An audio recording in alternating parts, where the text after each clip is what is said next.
Bonjour à tous, et aujourd'hui on se retrouve pour un nouveau débrief. Aujourd'hui on va débriefer ce match entre l'OM et Feyenoord. Voilà, il y a eu beaucoup de buts durant ce match-là.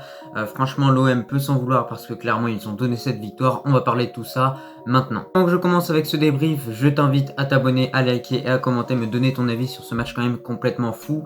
Je pense qu'en Ligue Europa Conférence, clairement entre les deux demi-finales c'est le meilleur des matchs parce qu'il y a eu énormément de buts. Et ce match-là, en termes d'intensité, m'a fait penser clairement à Manchester City, Real Madrid. Il y a eu énormément d'occasions des deux côtés, mais du coup on va revenir sur tout ça après. Et là directement on va commencer par parler des compositions. Et du côté de l'Olympique de Marseille, franchement il y avait une composition en 4-3-3. Après vous voyez il y a souvent ce système qui est mis en place, mais au final pendant le match on voit qu'il y a Guendouzi qui va à droite, qu'il y a Gerson qui va à gauche. Voilà, ça évolue, c'est pas forcément ce système là qui est resté pendant tout le match. Je pense que les supporters marseillais le savent.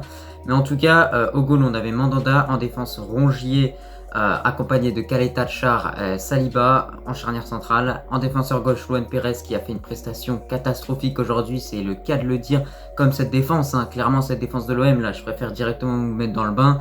Franchement, ils ont été médiocres. À part Rongier qui s'est rattrapé vers la fin, mais franchement, sinon, il n'y avait que des tocards. Vraiment, on va se le dire honnêtement. Donc voilà.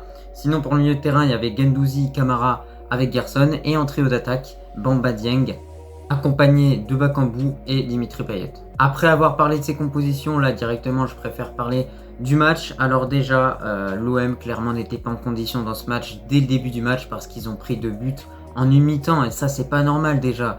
Certes, ils ont réussi à égaliser et à faire 2-2 à la fin de cette première période, mais c'est pas normal de se prendre 2 buts et d'être surtout une équipe à réaction. Voilà, ça m'a fait vraiment penser au Real ce match-là, voilà, parce qu'ils prennent 2 buts pour enfin se réveiller, y aller, prendre les chars et attaquer. Et au bout d'un moment, il fallait prendre les chars et attaquer dès le début du match. Il fallait pas réagir comme ça. Je pense qu'aujourd'hui, voilà, si l'OM s'en sort avec une défaite seulement 3 buts à 2, il peut vraiment être très souriant parce que clairement, il pouvait prendre vraiment un tarif. Alors tout d'abord, les joueurs de Feyenoord, franchement, ils ont mis un très très gros pressing en place. Franchement, ils y allaient clairement. Et surtout, moi, ce que j'ai remarqué dès le début du match, c'est que franchement, ils jouaient en long ballon et ils essayaient de prendre les joueurs de l'OM dans leur dos, enfin les défenseurs de l'OM dans leur dos. Au final, ils ont réussi. Parfois, ça a passé, parfois, c'était hors jeu. Mais en tout cas, ils ont beaucoup attaqué. Et au final, l'OM a eu 1-2-3 contre. Que Bamba Dieng a loupé et derrière forcément quand tu loupes les occasions, voilà, d'ailleurs on va en reparler, mais franchement Payet il a régalé Bamba Dieng en ballon et franchement il avait juste à finir, mais il a pas fini les actions derrière. Et du coup quand tu finis pas, forcément c'est la loi du football, quand tu ne marques pas, ça peut être les grandes équipes, Villarreal contre le Bayern, je prends des exemples comme ça, ça peut être le Real n'importe quoi, enfin bref, quand tu ne marques pas, tu te fais punir, c'est clair. Et là, ils se sont fait punir parce qu'ils ont pris un but. Et en plus de ça, les autres, ça leur aura mis encore plus de rage. Et ils ont mis un deuxième but derrière. Et franchement, il y a un truc que j'ai pas compris, franchement. C'est Luan Pérez, franchement, faut plus le mettre en défenseur gauche. Je sais pas, faut trouver une solution. Mais contre des ailiers droits de la vitesse de Reiss Nelson, tu ne peux pas mettre. Quand tu sais que c'est Reiss Nelson qui va jouer contre lui, et que tu es Sampaoli, mais faut être fou pour le mettre, franchement, parce que Reiss Nelson, c'est un joueur qui va très vite, un joueur qui est prêté par Arsenal, qui est intéressant et qui a fait vraiment mal à cette équipe de l'OM. Et franchement, avoir mis Luan Pérez dessus, franchement, c'est une grosse erreur. Après avoir encaissé ces 2 buts, l'OM a enfin réagi et surtout superbe but de Bamba Dieng qui s'est un petit peu rattrapé des occasions qu'il avait loupées auparavant, même si franchement s'il mettait ces occasions, ça mettait l'OM dans de meilleures dispositions pour aller chercher cette victoire aux Pays-Bas.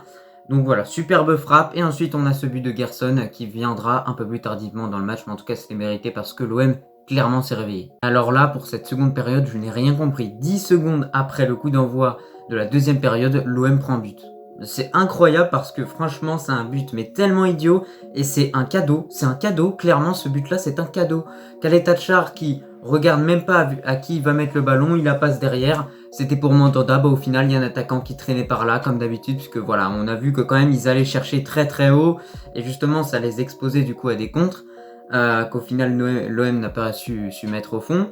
Mais voilà, franchement cette équipe elle attaque haut, voilà, il y a un joueur qui traînait, il prend la balle, il marque. Et l'autre lui fait une offrande, une passe décisive, mais franchement à la Messi, vraiment il lui met une bonne passe, boum allez régale-toi, va marquer. Donc voilà, franchement c'est n'importe quoi ce qu'il a fait Caleta Char, franchement. Et à partir de ce moment-là, pour moi clairement il a tué le match, parce que clairement bah, l'OM ils se retrouvent à courir derrière le score, sauf que cette fois-ci Fenegours ils se sont pas dit bah on va continuer d'attaquer parce que sinon on va prendre des vagues derrière. Du coup ils sont restés un peu plus derrière, ils ont quand même un petit peu attaqué, ils ont eu quelques occasions, mais voilà ils ont mis un petit bus derrière quand même, hein. Voilà, ils ont un petit peu défendu, mais ils ont moins attaqué pour moins s'exposer au contre de l'OM et du coup bah, ça fait qu'ils ont réussi à résister tout au long de cette seconde période. Donc voilà, pour conclure un petit peu, franchement l'OM doit vraiment s'en vouloir parce que clairement ce but du 3-2 qui est donné par Khaled Tchar, c'est vraiment comme si vous donnez une victoire comme ça. Franchement, c'est pas normal ce qu'il a fait Khaled Tchar, il va falloir se rattraper au match retour au Vélodrome parce que là clairement c'est n'importe quoi cette prestation. Il y a un point quand même positif avec cette équipe de l'OM, c'est que j'ai remarqué que franchement en 1, 2, 3 passes, ça va directement devant le but et ça franchement c'est un très bon point. Malheureusement ils n'ont pas su mettre les occasions derrière, mais franchement niveau projection dans les contres, c'est très intéressant ce que cette équipe de l'OM produit. Sinon, j'ai été déçu clairement par la prestation de Camara, de Guendouzi.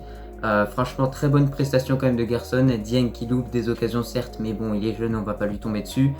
Mais il fait une bonne prestation. Bon, maintenant on va voir ce qui se passera au match retour, mais en tout cas, l'OM doit se contenter pour l'instant de cette défaite et la prendre un petit peu comme une victoire parce que honnêtement, s'ils étaient plus efficaces en face, ça aurait pu faire très très mal. Bref, cette vidéo touche à sa fin, j'espère qu'elle t'a plu en tout cas, et moi j'ai pris comme d'habitude beaucoup de plaisir à faire ce débrief, et je te dis à la prochaine.